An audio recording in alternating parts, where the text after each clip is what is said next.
Hello friends, मैं हूं आपकी दोस्त और होस्ट सोमा। तो कैसे हैं आप सब? अगर आपको मेरी ये कहानी पसंद आ रही है तो प्लीज़ मुझे कमेंट में ज़रूर बताएं। तो शुरू करते हैं इस कहानी का भाग 11, गलतफहमी। धीरे धीरे ईशानी स्टेज की तरफ आती है और आदित्य के साथ आकर खड़ी हो जाती है। तब जाकर आदित्य अपने होश में वापस आता है।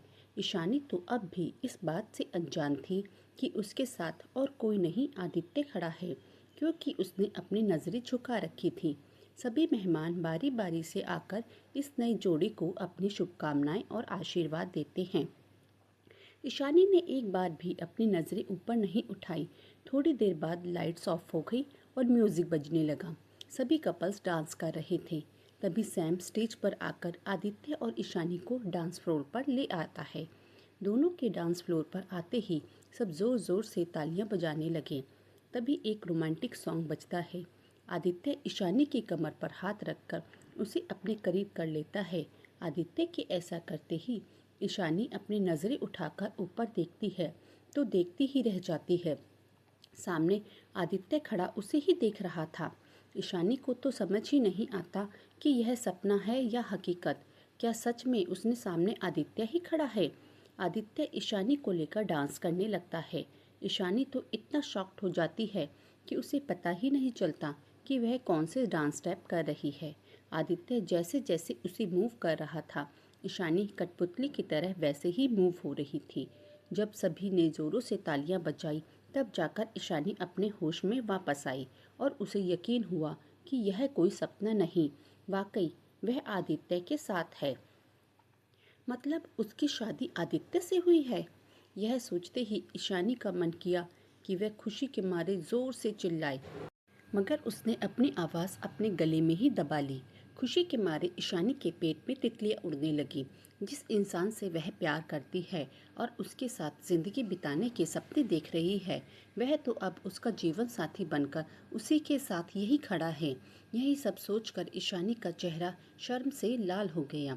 वह अपनी नज़रें उठाकर बार बार आदित्य को ही देख रही थी, जैसे खुद को यकीन दिलाना चाहती हो कि यह सपना नहीं, सच है। मगर तभी उसके दिमाग में एक बात आई।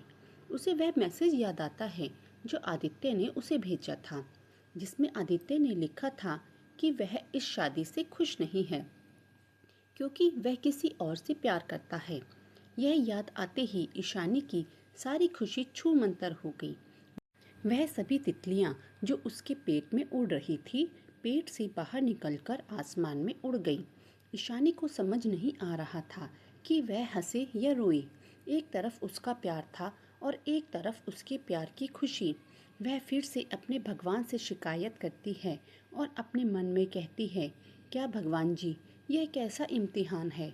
अगर मैं यह शादी को निभाती हूँ तो मेरे प्यार की खुशियाँ उससे दूर हो जाएंगी, और अगर मैं अपने प्यार से दूर हो जाती हूँ तो मेरी खुशियाँ मुझसे दूर हो जाएंगी। यही सब सोचते सोचते उसके सिर में दर्द होने लगा। उसे तो बिल्कुल भी समझ नहीं आ रहा था कि वह अब क्या करे। आदित्य और ईशानी को देखकर मन ही मन मुस्कुरा रहा था। आज उसका सुकून उसके पास था, जिसके लिए उसका दिल धड़कता था। वह उसकी पत्नी बनकर उसके साथ थी। आदित्य को समझ ही नहीं आ रहा था कि इतनी आसानी से उसे कैसे उसका प्यार मिल गया। कहाँ वह सोच रहा था कि यह शादी करके उसने अपने लिए बहुत बड़ी परेशानी मोल ले ली, और अब यही शादी उसकी सभी परेशानियों का हल है। यही सब सोच सोचकर आदित्य का दिल खुशी के मारे उसके सीने से बाहर निकलने को तैयार था। मगर तभी आदित्य के दिमाग में एक बात आई। ईशानी तो इस शादी को जल्द से जल्द खत्म कर देना चाहती है, क्योंकि उसके दिल में कोई और है। यह सब सोचते ही आदित्य के दिल के टुकड़े टुकड़े हो गए। उसके चेहरे की सारी खुशी कहीं गायब हो गई। आदित्य सोचने लगा, यह मेरे प्यार का कैसा इम्तिहान है। मेरा प्यार मेरे पास होकर भी मुझसे दूर है। एक बार तो वह सोचता भी है कि ईशानी को बता दे कि वह ईशानी से बहुत प्यार करता है, मगर यह ख्याल वह अपने दिमाग से निकाल देता है। उसे लगता है कि अगर ईशानी को पता चल गया कि मैं उससे प्यार करता हूँ तो वह अभी यह रिश्ता तोड़कर चली जाएगी। आदित्य को समझ नहीं आ रहा था कि वह कैसे अपने प्यार के इतना पास होकर दूर हो जाए। बहुत सोचने के बाद आदित्य यह तय करता है कि जब तक ईशानी उसके साथ है वह उसे अपने प्यार का एहसास दिलाने की कोशिश करेगा। मगर अगर ईशानी को उसके प्यार का एहसास नहीं हुआ तो वह ईशानी की खुशी के लिए उसके प्यार को पाने में ईशानी की मदद ज़रूर करेगा। यही सब सोचते हुए दोनों पार्टी खत्म होने का इंतज़ार करने लगे। जब सभी मेहमान चले गए तो पूर्णिमा जी आदित्य और ईशानी को उनके कमरे में आराम करने को कहती हैं। वे दोनों चुपचाप अपने कमरे में चले जाते हैं। कमरे में पहुंचते ही आदित्य गौर से ईशानी के चेहरे को देखता है, जहां उसे दर्द और परेशानी दिखाई देती है। आदित्य सोचता है कि शायद वह इस रिश्ते से दुखी है और जल्दी से जल्दी इस शादी से आज़ाद होकर उस इंसान के पास जाना चाहती है जिससे वह प्यार करती है। ईशानी को खुश करने के लिए आदित्य ईशानी से कहता है, तुम चिंता मत करो, मैं जल्दी ही घर में हमारे रिश्ते के बारे में बात करूंगा और हम दोनों अलग हो जाएंगे। आदित्य की ऐसी बातें सुनकर ईशानी के दिल में एक दर्द की लहर दौड़ गई। वह सोचने लगी, क्या यह बिल्कुल भी इस शादी को निभाना नहीं चाहता? आखिर इसे इतनी जल्दी क्या है हमारे रिश्ते से अलग होने की? क्या यह इस शादी को एक मौका भी नहीं दे सकता? ईशानी अपने मन में ही कहती है, मैं भी कितनी पागल हूँ। जब वह किसी और से प्यार करता है तो क्यों यह शादी निभाएगा? यही सब सोचते हुए उसके चेहरे पर एक दर्द भरी मुस्कान आ जाती है। ईशानी तय करती है कि जब तक वह आदित्य के साथ है उसकी पत्नी होने के सभी फर्ज निभाएगी और जब वह दोनों अलग हो जाएंगी तो इन पलों को याद करके आदित्य के बिना पूरी जिंदगी काट लेगी। मगर वे दोनों इस बात से अनजान थे कि अभी अपने प्यार को पाने के लिए उन्हें और भी इम्तिहान देने होंगे। आदित्य और ईशानी अपने कपड़े चेंज करके सो जाते हैं, मगर वह सिर्फ सोने की कोशिश ही कर रहे थे। नींद तो जैसे उनकी आंखों से गायब ही हो गई थी। आदित्य बेड पर लेटे लेटे ईशानी को ही देख रहा था, जो कि सोफे पर लेटी थी। वह सोचता है, यह वक्त का कैसा खेल है। जब हमारे बीच कोई रिश्ता नहीं था तब हम एक साथ सोए थे, मगर अब जब हमारे बीच एक पति पत्नी का रिश्ता है तब हम अलग अलग सो रहे हैं। इसी तरह की बहुत सी बातें उसके दिमाग में चल रही थीं, जिसे सोचते सोचते उसकी आंख लग गई। उधर ईशानी के दिमाग में तो अलग ही खिचड़ी पक रही थी।